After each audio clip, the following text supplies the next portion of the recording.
रेगिस्तान की इस मिट्टी में इतिहास की सबसे लंबी प्रतीक्षा दफन है।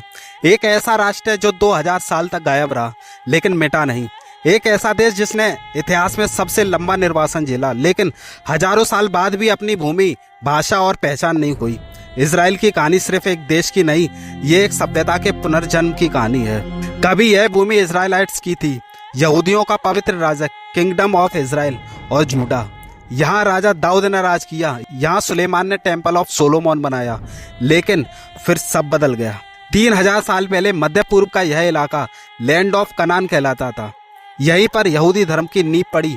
अब्राहम, जो यहूदियों, ईसाइयों और मुसलमानों तीनों धर्मों के पिता में माने जाते हैं, उन्हें arrays Israel the promised land का वादा किया गया था। जैकब, जिन्हें आगे इजराइल भी कहा गया, उनके 12 पुत्र हुए और उन्हीं से जन्मी 12 जनजातियां। इन जनजातियों ने मिलकर कनान में बसना शुरू किया। धार्मिक, सामाजिक और सांस्कृतिक रूप से ये लोग धीरे धीरे बाकी सभ्यताओं से अलग दिखने लगे। 1000 ईसा पूर्व एक युग आता है जब यहूदी जनजातियां एक झंडे तले इकट्ठा होती हैं और पहला राजा बनता है राजा साउल।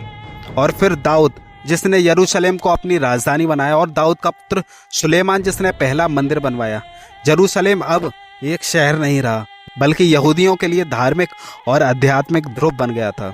लेकिन इतिहास स्थायी नहीं होता। 586 ईस्वी पूर्व में बेबीलोनियन एम्पायर ने इजराइल पर हमला कर दिया। पहला मंदिर तोड़ दिया गया और यहूदी बंदी बनाकर बेबीलोन ले जाए गए।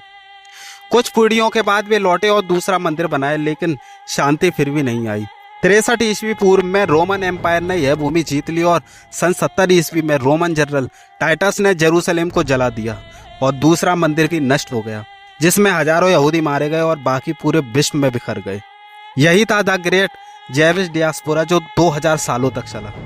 साल 135 सी में बार कोखबा रिवोल्ट की असफलता के बाद रोमन एम्परर हेड्रियन ने जेरूसलेम से यहूदियों को पूरी तरह निकाल दिया। शहर का नाम तक बदल दिया गया, एलिया कैपिटोलिना। अब कोई यहूदी राज्य नहीं था, सिर्फ बिखरे हुए लोग थे जो अपनी भाषा, हिब्रू और धर्म और उम्मीद को साथ लेकर मिस्र से रोम, स्पेन और पूर्वी यूरोप तक फैल गए थे। इजराइल अब मिट चुका था, लेकिन इजराइल शब्द अभी भी सांस ले रहा था, हर प्रार्थना में, हर सपने में और हर निर्वासित हृदय में। एक भूमि के बिना राष्ट्र जो 2000 साल तक जीवित रहा, सिर्फ आस्था की ताकत पर।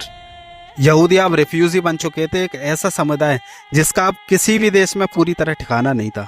यूरोप में उन्हें मनी लैंडर्स कहा गया और क्राइस्ट किलर्स और अनवांटेड के रूप में उन्हें देखा जाने लगा।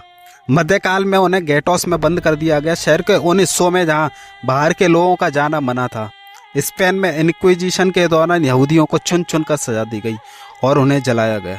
रूस में प्रोग्राम्स हुए, गांव में यहूदी महिलाओं और बच्चों को बेरहमी से मारा गया। हर पीढ़ी यही सोचती रही, क्या हम कभी अपनी पुरानी धरती पर लौट पाएंगे?